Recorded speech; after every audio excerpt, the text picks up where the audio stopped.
The private room at the Monarch smelled of truffle oil and quiet money. My sister Lauren sat at the head of the table like a queen on her throne, her face glowing under the dim amber lighting. She was celebrating what she called her brand launch, a 2-page spread in a local lifestyle magazine that she insisted was going to put her on the map. My mother Susan stood up, tapping her fork against her crystal flute. The room hushed instantly. "To Lauren," she said, her voice thick with performative pride. "To the bravest person in this family. The one who isn't afraid to chase the big dreams." Everyone clapped. I clapped too, my hands moving mechanically. Then the waiter arrived. He didn't go to my mother. He didn't go to my father. He walked straight to me and placed a heavy leather folder next to my water glass. I opened it. $3,450. I stared at the number. It wasn't just a bill. It was an assumption. My mother leaned over her breath, smelling of expensive Merlot. "Teacher salaries are stable, sweetie," she whispered, her hand patting my arm.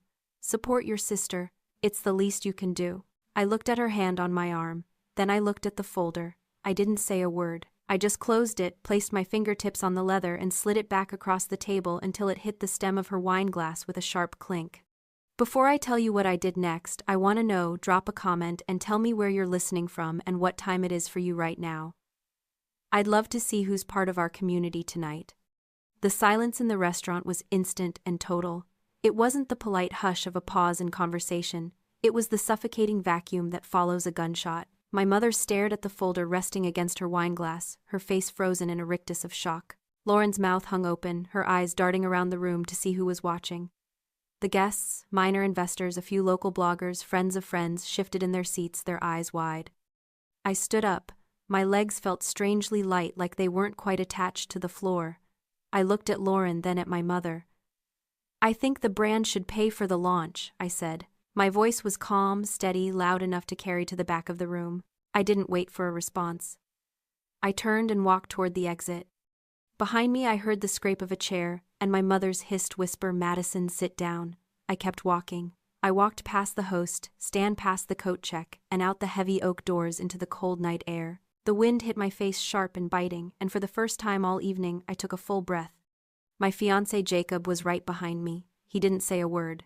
He just opened the car door for me, his jaw set in a hard line. We got in and he started the engine.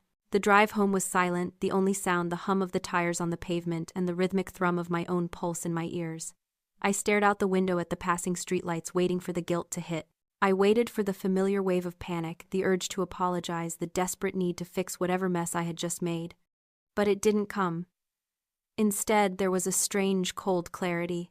I looked at my hands resting in my lap. They weren't trembling. For years I had been the one to smooth things over, to absorb the shocks, to pay the price for everyone else's comfort. Tonight I had handed the bill back, and the world hadn't ended, the sky hadn't fallen. I was just sitting in a car, driving home with my wallet still closed. Jacob reached over and took my hand, squeezing it tight. "You okay?" he asked quietly. "I don't know," I said, my voice sounding foreign to my own ears. "I think I just resigned." "Good," he said. "It was about time." We pulled into our driveway and I looked up at the dark windows of our apartment. It looked peaceful. Safe. Inside, my phone was probably already lighting up with notifications, a digital storm gathering force. But out here in the quiet of the car, I felt something I hadn't felt in a decade. I felt like I was finally driving my own life. I unlocked the door to our apartment and stepped into the quiet dark of the living room. For years I had convinced myself that I was the strong one, the fixer, the responsible daughter who held the family together while everyone else fell apart. But standing there in the hallway shedding my coat, I realized that was a lie I had told myself to survive. I wasn't a martyr. I was a gambler. There is a concept in psychology called the gambler's fallacy, the mistaken belief that if an event happens more frequently than normal during a certain period, it will happen less frequently in the future, or vice versa. In relationships, it manifests as the belief that if you just put enough kindness, enough money, enough effort into the machine, eventually it has to pay out. I had treated my family like a rigged slot machine for a decade. I kept feeding it coins, convinced that the jackpot of love and validation was mathematically inevitable. I thought about the coins I had dropped into that slot. The $3,000 for my father's therapy when he had his midlife crisis and bought a sports car he couldn't afford. The security deposit for Lauren's first apartment in the city because she didn't have a credit history. The countless loans for emergencies that were really just consequences of their own poor planning. Every time I paid, I told myself this was the last coin. This was the one that would make them see me. This was the investment that would finally yield a return of respect. And sometimes the machine would flash a few lights. A thank you text. A hug at Christmas. A moment where my mother would say, "I don't know what we'd do without you, Madison." Those small payouts were just enough to keep me at the handle, pulling the lever again and again. But tonight, looking at that bill in the steakhouse, I realized the game was fixed. The machine wasn't broken. It was designed to take. It was never going to pay out the jackpot I was waiting for. I walked into the kitchen and poured a glass of water. My hands were steady. I wasn't waiting for a win anymore. I had simply run out of coins.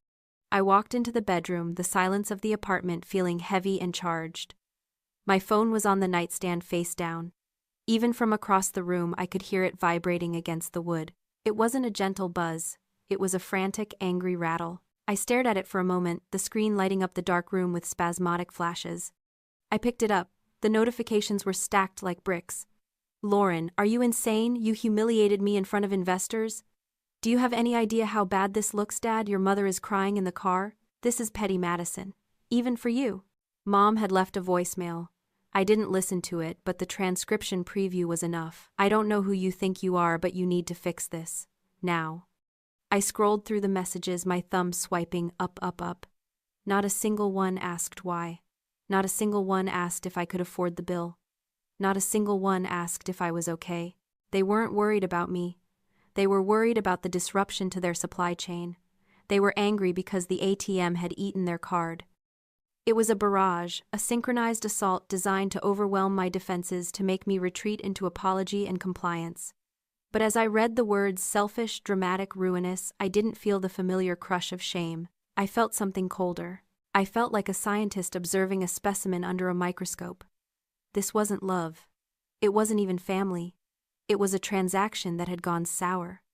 I sat on the edge of the bed and opened my laptop. The blue light illuminated my face in the dark room. I didn't type a response. I didn't call anyone back. Instead, I opened a blank spreadsheet. If they wanted to talk about what I owed them, fine. We would talk. But we wouldn't use guilt as the currency. We would use math. I cracked my knuckles and started typing. This wasn't an emotional reaction anymore. It was a professional audit. I stared at the blank spreadsheet, the cursor blinking like a heartbeat. Date. Item. Cost. I started with the easy things. The rent for Lauren's studio apartment 6 years ago. Check number 405. $1,200. The bail money for Dad's DUI. $5,000. The plane tickets for Mom's mental health break to Sedona. $800. The numbers added up quickly, a column of black ink that told the story of my own financial stagnation. But as I typed, I realized the money was only half the debt. I created a new column and titled it The Ghost Ledger. This was for the things that didn't have receipts but had cost me everything. The night I missed my own anniversary dinner because Lauren had a panic attack about a casting call. Cost one ruined memory. The weekend I spent cleaning out Dad's garage because he couldn't face it alone, only to find him watching football inside. Cost 2 days of my life. The time Mom told me my promotion was nice but spent 40 minutes talking about Lauren's new haircut. Cost my self-esteem. I typed until my fingers ached. I listed every swallowed apology, every ignored boundary, every time I had been the designated driver, the therapist, the emotional punching bag. I was building a balance sheet of grief, and the total was staggering. I wasn't just in the red. I was bankrupt.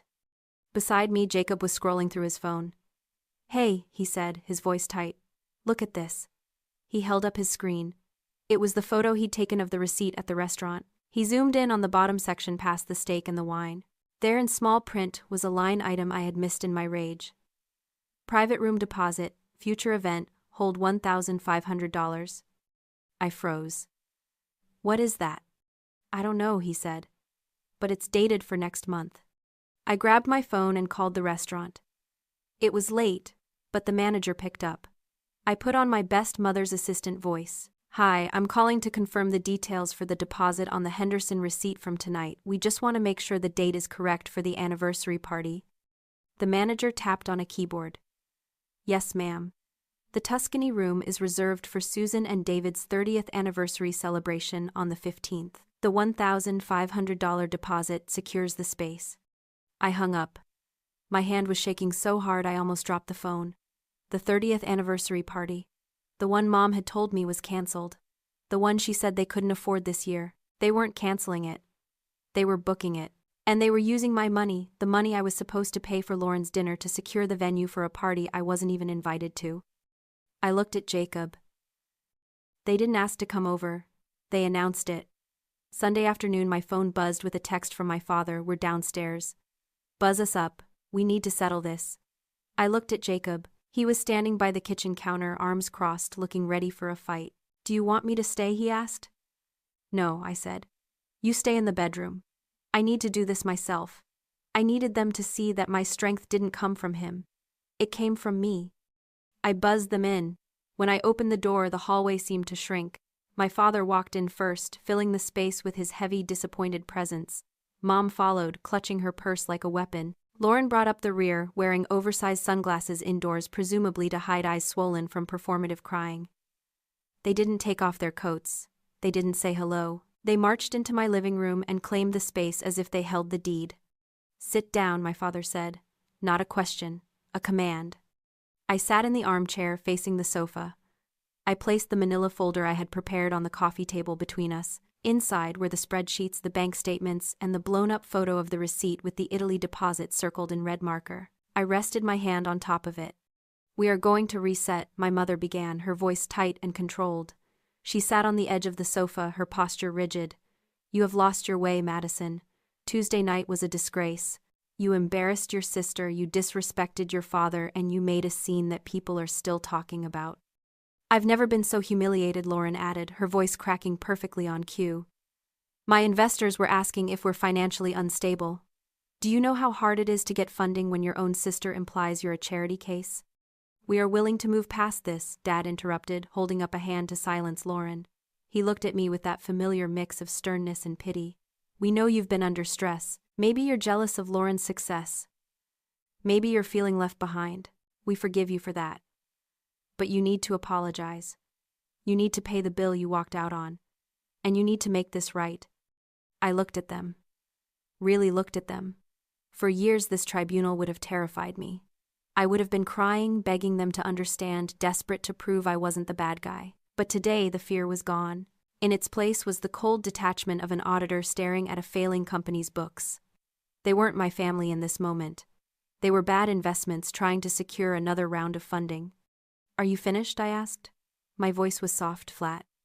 We're finished when you apologize, Mom snapped. I didn't apologize. I didn't scream. I just tapped my finger on the manila folder. I'm not here to apologize, I said. I'm here to review the accounts. The air in the room shifted. They sensed it, a drop in pressure, the sudden realization that the script they had written for me was not the one I was reading. They thought they were here to discipline a rebellious child. They didn't realize they were sitting across from a creditor who was about to call in the loan. I opened the manila folder. The sound of the paper sliding against the coffee table was the only noise in the room. I picked it up, the blown-up image of the receipt. I didn't look at them. I looked at the numbers. Item 1, I read aloud, my voice devoid of inflection. Dry-aged ribeye, medium rare, $85. Item 2, bottle of Veuve Clicquot, $400. Item 3, truffle fries, $18. Madison, stop this, my mother hissed, leaning forward. You're being ridiculous. I didn't stop. I dropped my finger to the bottom line, the one circled in red ink. Item 4, I continued, looking up to meet her eyes. Private room deposit. Future event hold. $1,500. I paused, letting the words hang in the air like smoke. I called the restaurant, Mom. They confirmed the reservation. The Tuscany room. For your 30th anniversary party next month. The one you told me was canceled because you were too broke to celebrate. The color drained from my mother's face. My father shifted uncomfortably suddenly, finding the pattern on the rug fascinating. Lauren stopped fake crying and looked at her parents confused. You said you weren't doing a party, she said. We didn't want to burden you, my mother stammered, her eyes darting between me and Lauren. We knew you were stressed about money, Madison. We didn't want you to feel obligated to buy a gift. Obligated, I let out a short, dry laugh. You didn't want me to feel obligated, so you just used my credit card to book the venue. I picked up the second stack of papers, the spreadsheet. The ghost ledger. I fanned it out on the table. It was 5 pages long, single-spaced. This, I said, pointing to the columns, is an audit of the last 5 years. Lauren's rent in 2019, Dad's DUI lawyer fees, Mom's mental health trips, the phone bill I've been paying since I was 22, the streaming services you all use but don't pay for. I looked at my father. You called me petty. You said I was ruining the family dynamic. I tapped the total at the bottom of the last page. $42,350. That is what I have paid into this family in the last 5 years. That is a down payment on a house. That is a wedding. That is my future liquidated to subsidize your lifestyles. My father's face went red. We raised you. You owe us. I don't owe you anything. The volume of my voice didn't rise, but the intensity did. It cut through his bluster like a knife. I realized something tonight. I'm not a daughter to you. I never was. I'm a venture capitalist. I'm the silent partner you go to when you need a bailout but don't want to give up any equity. I stood up, towering over them as they sat on my secondhand furniture. And I have decided that this is a bad investment. I'm pulling my funding. I pointed to the door. Get out. Madison, my mother pleaded, standing up, reaching for my hand. Let's just talk about this. We can work out a payment plan. I pulled my hand away as if she burned me. There is no payment plan. The account is closed. Get out of my house. And leave your key on the table. If you try to use it again, I'll change the locks. If you harass me, I'll take this spreadsheet to small claims court. I am done purchasing your love. They looked at me, really looked at me, and realized the bank was closed. There were no more loans to be had. Slowly, silently, my father stood up. He put his key on the coffee table next to the evidence of his greed. He didn't look back. They filed out one by one, the door clicking shut behind them with a finality that echoed in my bones. The leaves outside my apartment window turned from green to gold and then to brown. It has been 3 months since the audit. My phone sits on the coffee table screen, black, silent. For years that silence would have terrified me. It would have felt like punishment, like the calm before a storm of guilt trips and demands. But now the silence feels different. It feels like a receipt for a debt fully paid. It feels like peace. I opened my banking app this morning. The numbers were higher than I had ever seen them. The monthly drain, the phone bills, the streaming services, the emergency loans that never came back, had stopped. The $42,000 I would have bled out over the next 5 years is staying right here. I turned to Jacob, who was making coffee in the kitchen. Book it, I said. We aren't going to Italy. We aren't going where my mother wanted to act out her fantasy of a perfect family. We are going to Tokyo, because that is where I want to go, and for the first time in my life, my resources are funding my own desires, not someone else's delusions. I sat down at my desk and opened the laptop one last time. I looked at the spreadsheet, the ghost ledger. It was no longer a source of anger. It was just data. Historical records of a failed business venture. I moved the file to the archive folder and clicked close. The screen went black, reflecting my own face back at me. I looked tired, yes, but I also looked free. I realized then that the cost of my freedom was high. I lost a mother, a father, and a sister. I lost the illusion of a safety net. But looking around my quiet, peaceful living room, knowing that no one was coming to disturb my sanctuary, I knew the price of staying would have been higher. The account is closed. The balance is 0, and I am finally in the black. If you've ever felt like an ATM for people who treat you like a stranger, share this story. You are not a bank, and you don't owe anyone your peace. Subscribe for more stories about breaking free.